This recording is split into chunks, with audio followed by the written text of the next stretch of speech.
Hello everybody, senior engineer, MBA, and investor. And in today's video, I want to talk about Palantir accepting Bitcoin as a form of payment as of today, breaking news. And they also bought $50 million worth of gold as they announced a few days ago in their earnings call. Now, this article was posted on Bitcoin Magazine. We covered this article, magazine publisher in the past with their essay that we covered beautifully. It's a beautifully written essay. Refer to that video, guys. It was like few last week. I posted that video, so it was a beautiful essay about why Bitcoin was the best investment of our lifetimes.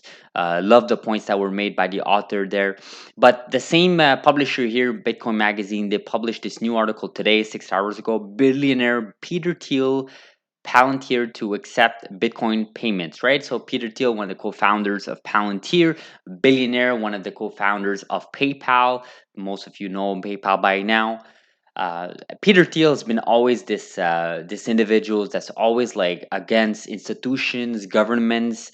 He's always been that type of person that thinks outside of the box. And to me, him basically stating that he basically told Bloomberg that the company is trying to prepare for a black swan event. So the idea of a black swan event, it comes from Nasib Taleb books. It's one of his theories. Where actually one of our viewers sort of mentioned that the pandemic was not actually a black swan event, and there are other things to be considered like black swan event. To me personally, if the pandemic is not a black swan event, if shutting down all the airlines, shutting down all the businesses, no nightlife, people being forced to wear a certain piece of cloth over their mouth, and basically forced to have two different injections at two different time points in order to have public access to some of the events in certain countries, certain regions around the world, is not a black swan event. To me, I'm not sure what's a black swan event. So but the company here, Palantir, obviously one of the revolutionary companies, now considered as a genomics company, as they were added in the ARKG fund, basically announced that they are now accepting Bitcoin as a form of payment. And the fact that they basically announced a few days ago in their earnings call that they are buying $50 million worth of gold, to me really gives me the impression that they are looking forward for a future black swan event with an S, right? Could be multiple of them in a short period of time. And this is really interesting, right? The company has a lot of cash on its in its bank. They have cash pile. We haven't really looked into their financials and revenues and so on. But in one of our videos, we sort of covered as to why we believe this company could be a easily going 10x, 15x, even 20x in the upcoming years. Especially, we're not even talking about like in 10, 20 years. I'm talking about like the next few years, right? They have the potential, they have the leadership. And again, B2B business is extremely lucrative. Big contracts, long contracts. You sort of lock in your customers, and the huge customers, right? UK government, US institutions such as the DoD and so on. So, really interesting that Bitcoin is now being accepted as a form of payment by Palantir. They are not the first public company to do so. Other companies such as Tesla accepted Bitcoin as a form of payment, although that was sort of suspended recently. But it is expected that they will resume that. So really interesting, guys. Just wanted to cover that news there. And I think what's really interesting, and maybe we could, squeeze those few comments in there. And again, we are not a politics channel. We don't dive into political issues, especially not uh, political issues overseas. But everyone has seen what happened in Afghanistan. We've seen what happened. I definitely will not make my own comments on it. Just if you know what's going on, you know exactly what's going on. And to me, I think this company has Palantir. They have data from governments because they have got contracts and they work directly with different government institutions, not just in US, right? And I think they're seeing some sort of data right now. Whether that's just speculation, whether that's just a total guess, I mean, that's for us investors to come up with our own thesis, our own premise. But ultimately, Palantir here is suspecting something may happen, especially what happened in Afghanistan and the whole political issues there. It could be spoiling and it could be spilling over different entities around the world. Again, it could just be speculation, could just be a question of timing. But usually, these types of moves and are not done out of the random. These are calculated moves. You would imagine a company like Palantir that deals with big data, and process the big data, and they have many input streams from different institutions, entities around the world. So I think this is more than just speculation. I think there's something behind this, but again, we'll let the viewers here decide what you guys want to decide. You always do your own research. We never provide financial advice. Please do your own research, guys. So really bullish about Bitcoin here, really bullish about gold itself. I mean, I'm not a fan of gold. I don't own gold. But again, the fact that this company here is buying gold, it should mean something. It could mean something. Or again, it could just be pure speculation. But I just wanted to announce that they have officially allowed customers of Palantir to pay in Bitcoin. So, moving on here from Palantir, well, still sort of related because Palantir is a genomics company, like we talked about. Palantir was added in our G fund, which is the ARK Invest Genomics Fund. They were added last week, and I wanted to cover this website here. This was actually published even by Mammoth Biosciences when I was covering them yesterday in their press release, I believe, or news publication or something like that. But there is this website here, Innovative Genomics Institute, and it's a really nicely done website. And I guess the point of this website, the purpose is to make CRISPR simple, right? CRISPR, the technology.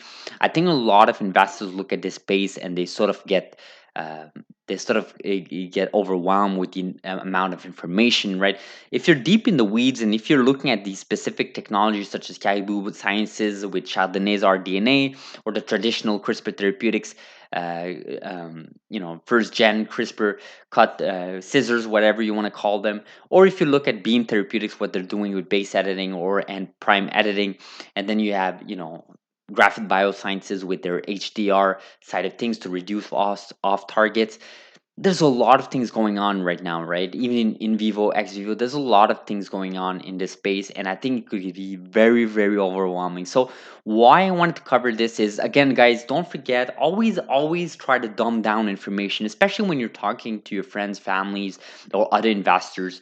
You don't want to, throw companies to their face and say pick them or select that. You never want to provide financial advice. But what you can do is provide the certain layers of technologies that these companies are tackling with. We have to address that technology. You have to be aware of this when you're entering in a space like biotech, genomics, specifically genome editing. It is a very risky space. There is no FDA CRISPR drug approved as we speak today on the beautiful Wednesday, 18 August 2021. There is no CRISPR drug FDA approved as we speak, and we believe that there will most likely not be a FDA approved until hopefully next year at some point with CTA 001. Hopefully, crossing fingers there, but this is what I mean, right? You always want to go to the basics of biology, genetics, genome types, and look at the basics around nucleotides and sort of understand what Cas9, what CRISPR is doing, right? And different applications, right? Not just human therapeutic. Human therapeutic is a huge potential. Total addressment is huge for human therapeutic. But think about vegetation, think about plants, think about livestock, think about animals, think about material sciences, right? Think about fuels, you have to think outside of just the human therapeutics. Very important, but human therapeutics is basically the simple way of getting people's attention, because ultimately I think you can grab anybody on the road, anybody on the street, and ask them the simple question: do you want cancers and diseases to go away? And the first answer you will get, maybe 99.999% of people out there, they will answer you yes. If you tell them, do you want to eliminate world hunger? 99.999%, if not 100% of people around the world will say yes, because ultimately, we want to improve the life of everybody on this planet, right? Whether that's increasing lifespan as their overall, or whether that's eliminating world hunger, even in developing nations, and even in developed nations, right? Even in developed nations, there are many kids out there, many low household low income households out there that have are having really hard time filling up their fridges, getting by with this ever increasing inflation that we're seeing. That's sort of why we're sort of bullish on Bitcoin and sort of some of these theories in this channel. But again, don't want to go on a tangent here, but this resource is really interesting. I wanted to cover this resource really quickly. I'll link the link here to you guys. They go really specific here to like what like for example genes and DNA. It's really nice. It's a really nice. I really like the UI. It's really nicely done here by the team here that made up this website here. So I'll definitely link this website in the description below. Look at the description below. I'll look at it, but it really explains really well. And again, guys, if you're really curious about some of these topics, if you feel it, they don't go as depth, then feel free to Google it. Feel free to watch YouTube videos, whether that's on a specific genotype or whether that's a specific method, like for example, ex vivo versus in vivo, or whether that's just specifically about a company. You always want to do your own research. You want to use these types of resources, but don't limit yourself to one particular resource. Always look elsewhere. Always do your own research. That's what we try to teach to our viewers in this channel, to our community. So I'll leave off like this, guys. Hopefully you guys appreciate this video. Wanted to cover some of the Palantir news and obviously talk a little bit about these resources and just high level CRISPR and genomics and ultimately biotech, which is an ever growing space. And I think a lot of people are getting interested in. So always want to dumb down the information, simplify it. But ultimately, guys, you guys have to do your own research. So hopefully you guys appreciate this video. Do like this video if you liked it. If you haven't subscribed, please do consider subscribing, guys. Really does help this channel. Hit that subscription button, that notification bell, guys. If you hit it, our videos get to you extremely fast. So thank you very much for the support, guys. Hopefully we'll see each other in tomorrow's video. Thank you very much. Thank you.